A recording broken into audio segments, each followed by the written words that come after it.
Hi guys! Hello everyone! Welcome back to my channel. If you don't know me, my name is Sue. Welcome to my channel. And to all my subscribers, welcome back!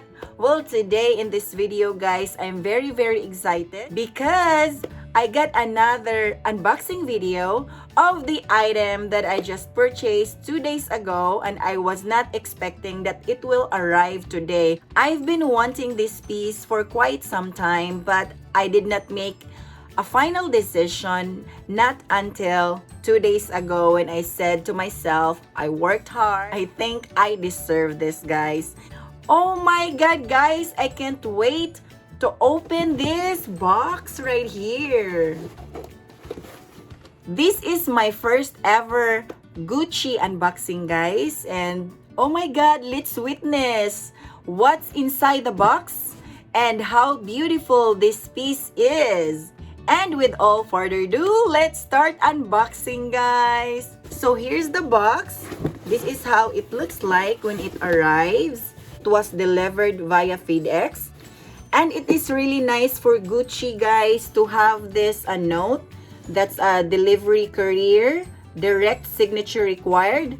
Do not leave package unless completed. Sleeping the whole day because I worked until 6 this morning, and it was my husband who received the package, and I asked him if he did sign this package, and he said he did. Applause to the FedEx delivery man because he did not just leave the package outside the door. Unlike the USPS and the UPS, even though it stated signature required, but they just leave the package outside the door because due to COVID. But with FedEx, you have to sign that you received the package, which is very nice.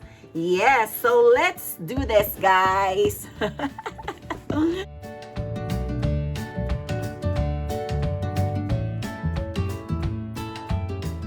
It's pretty sealed and it's pretty hard to open. Oh, bear with me. Oh my goodness. Struggle is real. Here you go, guys. This is how it looks like in the inside. As I've mentioned earlier, this is my first time unboxing a Gucci item. So it comes with this paper. Oh, what's this thing?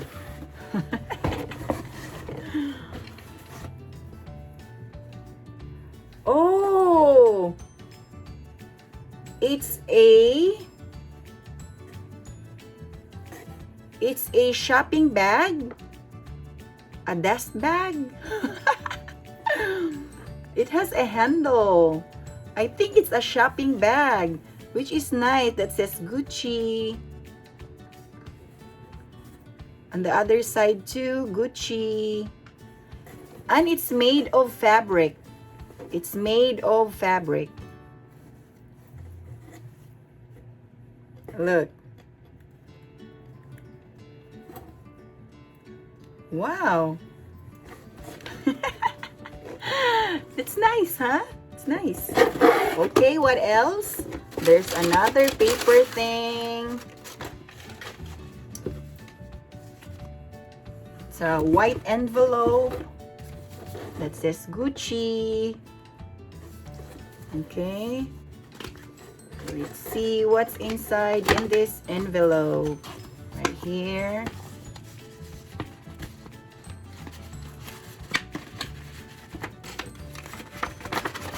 Okay. There you go. Oh, they have a thank you card. Thank you for shopping with us at Gucci.com.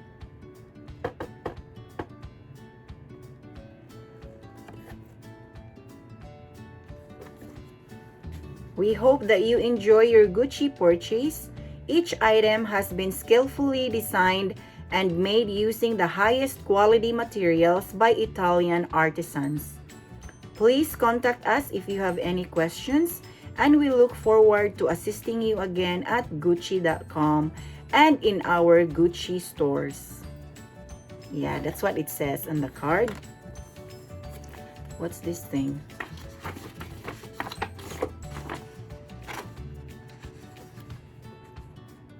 Oh, it's a returns. It's a returns form. Yeah, that you have to fill out if you change your mind and want to return it, or there's something wrong with the item. This is the return form. See, you have to check one of these reason why you're returning the item. And it has an additional comments if you want to say something about it. Okay? Oh, they included a return prepaid label. Oh, same thing with the Louis Vuitton. It comes with a return prepaid shipping label, a complimentary. That's nice. And this one here, because when I ordered this one, I made a message to myself, Merry Christmas and Happy New Year 2020-2021. Okay guys, here you go. OMG, OMG. Okay, there's nothing in it besides the piece of paper. Yeah, here it is, guys. It is so nice. It's black and white with the black ribbon that says Gucci. Gucci. OMG. Oh my God. I think you can already tell what I got for myself. Yeah, oh my God. Let's do this, guys. I do want to untie the ribbon because I cannot tie the ribbon like they did. Yes, okay.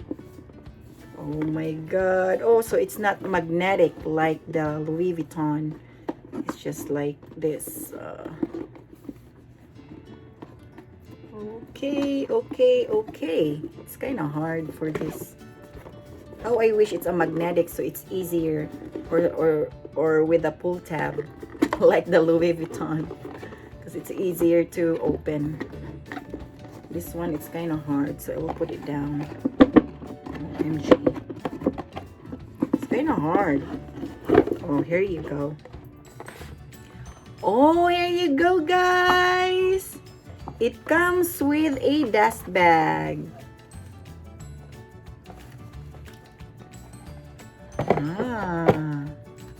Says Gucci.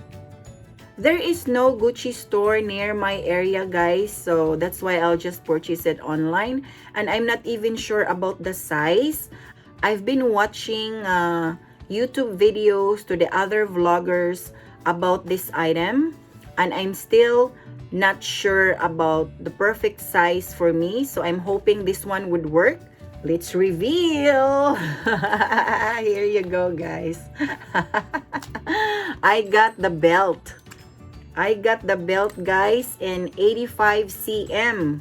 I'm not even sure if this is the perfect size for me. So, here you go, guys. Look at the buckle.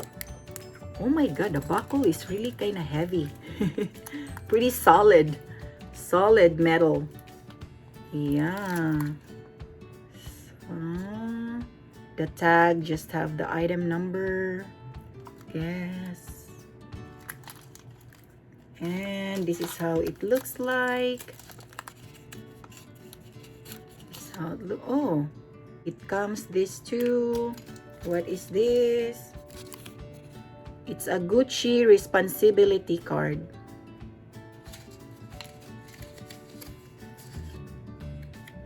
Another Gucci card. I got the double GG buckle in shiny gold. And the widest with the 1.5 inches black color. When I checked on their website, there's 3 different sizes. There's a 0.8, which is the skinny one, and then followed by the 1 inches, and then this one, the 1.5 or 1.5 inches in width. So the leather is kind of shiny, and I got this kind of tip, like a pointed tip. I got the shiny gold because I like gold. I like yellow gold, so this is why I got this one. And it has 5 holes. 1, 2, 3, 4, 5.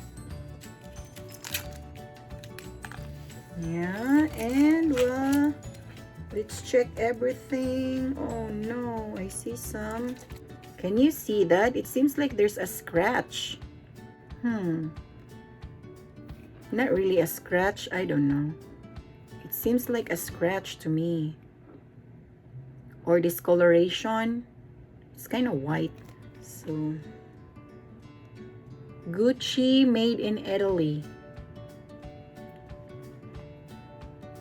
And then the number 85, 34.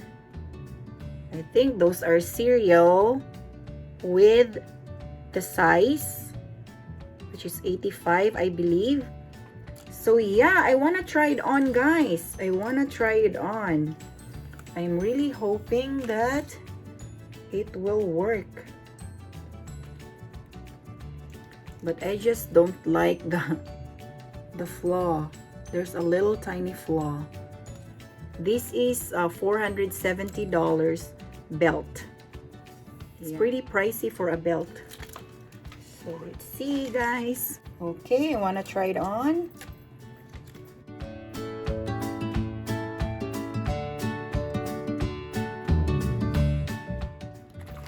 The jeans I'm wearing is a high-waisted one. So let's see.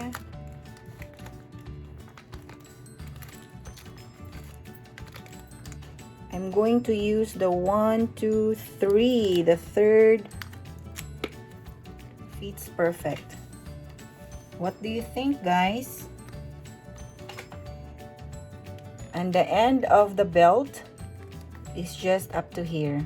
It's just a perfect one because I don't want to go all the way here. It's too long. But what if I'm going to wear a dress? I'm gonna try it now. So yeah, 85 cm if you're wearing a 6 size jeans. There's no more room. It just fits perfect. I really like the size of the buckle, guys.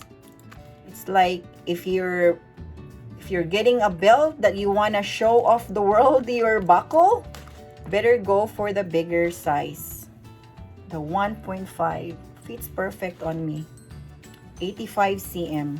So it's still gonna work, guys, if I'm going to wear a mid-rise jeans right down here. It's still gonna work. So I think I made a perfect decision, and I like the shiny gold buckle, guys. Let's remove it then. Let's remove the plastic.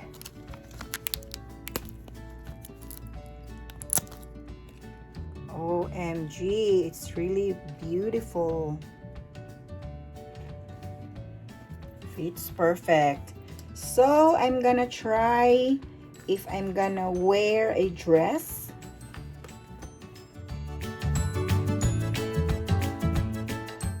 I'm going to change, guys, and wear a dress, and I'll be right back. Okay, I'm back and I'm wearing a dress. So I want to try it on with my dress.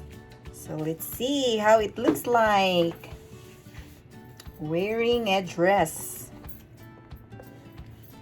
Okay.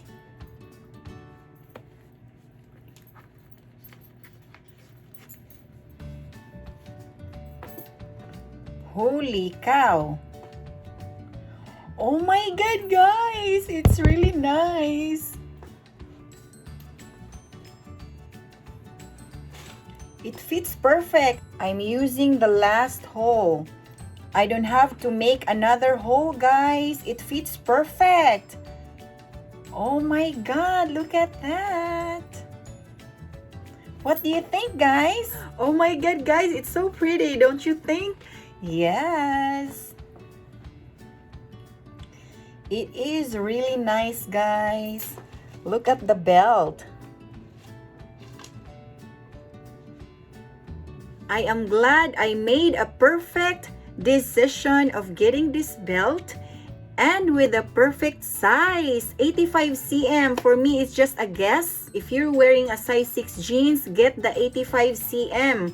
I really like my new Gucci belt. Well, that is all for today, guys, and thank you so much for watching. I hope to see you again next time on my next video. Please don't forget, consider subscribing to my YouTube channel, Love Sue. Happy holidays! I love you guys. Stay safe always, okay? Bye!